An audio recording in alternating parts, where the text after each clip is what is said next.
MP का मतलब है क्या? एमपी मतलब मेंबर ऑफ पार्लियामेंट, पार्लियामेंट का मेंबर। और ये इनके लिए होते हैं इलेक्शन, मतलब चुनाव लड़ते हैं, जो जीतता है वो जाता है पार्लियामेंट में as a member of parliament. और जो सारे मेंबर ऑफ पार्लियामेंट हैं उनमें से ही चुने जाते हैं मिनिस्टर्स और पीएम।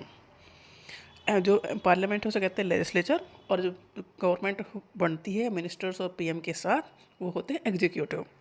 तो MP is a representative of the people. देखो एमपी मतलब हर एक एरिया से इलेक्शन होते हैं। इंडिया में कंस्टिट्यूएंसी डिवाइड होती है, मतलब एरिया डिवाइड होते हैं, वहाँ से हर एक पार्टी का कैंडिडेट खड़ा होता है। जो कैंडिडेट जीतता है वो उस एरिया को रिप्रेजेंट करता है। जैसे गांव में प्रधान है तो कई सारे कैंडिडेट खड़े होंगे, तो जो जीतेगा वो गांव का प्रधान बनेगा। ऐसे ही उस एरिया के एमपी चुने जाते हैं जीतने के बाद। जो होता है फिर हो जाएगा पार्लियामेंट में। तो पार्लियामेंट ना रिप्रेजेंट कर रही है पूरी कंट्री को, क्योंकि पूरी कंट्री के रिप्रेजेंटेटिव वहाँ पर हैं। तो पार्लियामेंट के पास सबसे ज़्यादा पावर है इंडिया में। कॉन्स्टिट्यूशन के बाद कॉन्स्टिट्यूशन बेस है, पार्लियामेंट सबके पास सबसे ज़्यादा पावर है, क्योंकि पार्लियामेंट में से ही जो एमपी बने हैं ना उनमें से ही मिनिस्टर्स बनेंगे और पीएम बनेंगे। अगर वो एमपी नहीं है तो मिनिस्टर्स और पीएम भी नहीं बन सकते। तो सबसे ज़्यादा पावर पार्लियामेंट के पास है। क्यों? क्योंकि पार्लियामेंट रिप्रेजेंट कर रही है पब्लिक को, हमारे ही रिप्रेजेंटेटिव वहाँ पर हैं।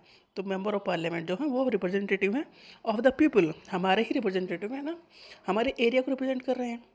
जैसे क्लास का मॉनिटर क्लास को रिप्रेजेंट करता है। Who participate in law making and governance at the national level. Parliament का क्या काम है? देश को चलाना। तो पार्लियामेंट क्या करेगी? लॉ मेकिंग करेगी। लॉ मेकिंग सारी चीज़ें पार्लियामेंट में ही होते हैं। सारे नेशनल इशू, इंटरनेशनल इशू, चाहे कुछ भी बात हो वो डिस्कस पार्लियामेंट में ही होते हैं। और गवर्नेंस मतलब देश चले, नेशनल लेवल पर जो भी चीज़ें हो रही हैं वो सब डिस्कस पार्लियामेंट में होती हैं। तो सबसे ज़्यादा पावर पार्लियामेंट के पास है। और पार्लियामेंट में कौन है? Member of parliament, MP. और एमपी कौन है? हर एक एरिया के रिप्रेजेंटेटिव पूरी कंट्री में से वो जाते हैं। MP represent the interest of their constituency और स्टेट।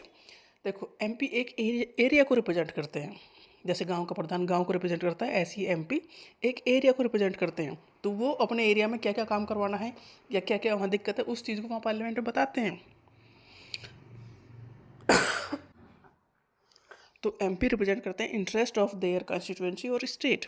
एमपी डिस्कस करते हैं एंड डिबेट करते हैं national issue in parliament. National issue मतलब देश में क्या चल रहा है, क्या दिक्कतें हो रही हैं, पब्लिक की बात करते हैं एमपी पार्लियामेंट में।